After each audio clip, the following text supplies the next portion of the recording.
Hi everyone, thanks again for joining us. I'm Hayden Hulsey, a broker here at Results Commercial. So today we got another fun topic for you, Estoppels and SNDAs. So this will be a pretty quick video, but it's a question we get a lot. What is an Estoppel, what is an SNDA, and when is it needed? Who provides it? All that.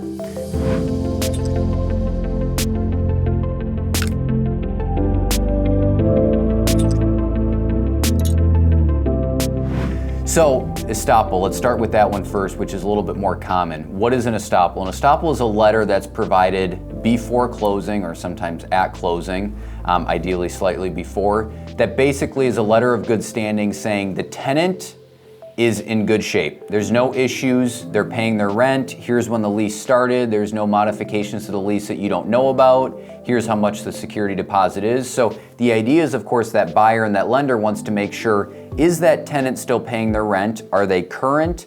Are there any defaults? How much is their security deposit? Because there's times where, of course, that lease doesn't match reality. So that Estoppels is saying, here's where it sits today. We're making sure that you know exactly where we're at. Because just had one close this last week where, it's an O'Reilly Auto Parts. That lease was originally executed in 1999. It's 2021. There's a lot that's changed in between. That buyer and that lender wants to make sure, here's where everything currently sits with that tenant. Now, with that transaction too, we also had an SNDA. What is an SNDA? That stands for Subordination, Nondisturbance, and Atonement Agreement. So what it's saying is, let's start with subordination. Essentially, the lease and the tenant is subordinate to the mortgage. So that lender wants to make sure they're always in the first position with their security interest. So if that borrower defaults, that means the lender is stepping in and they're right there. That lease or that tenant is not trumping a lender or the mortgage.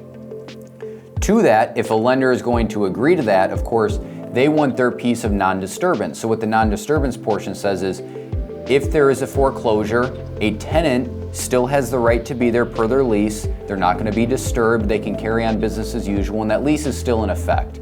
So the lender has the right to take over that property. The tenant has the right to still stay there. They continue their business arrangement per the lease.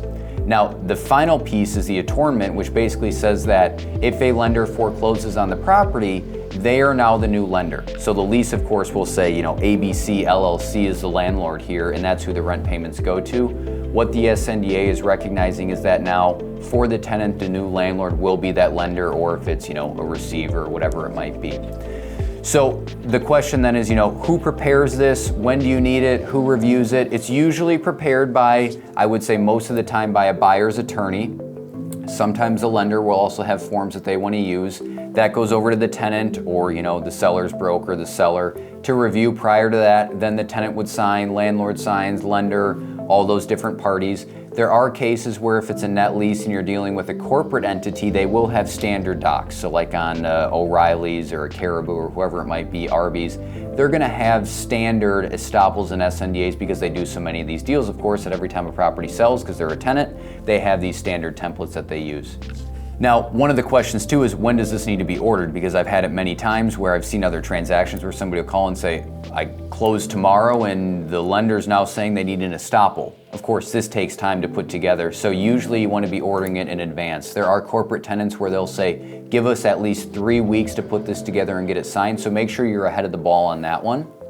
One of the final pieces here with Estoppels and SNDAs is, when is it required? So not every property requires one, even if it's a $5 or $10 million deal. The biggest thing here to note is, it depends what kind of transaction of the variables that are involved here. But on a multifamily deal where there's say 200 tenants, they're usually not doing Estoppels on every single tenant because it's just not practical.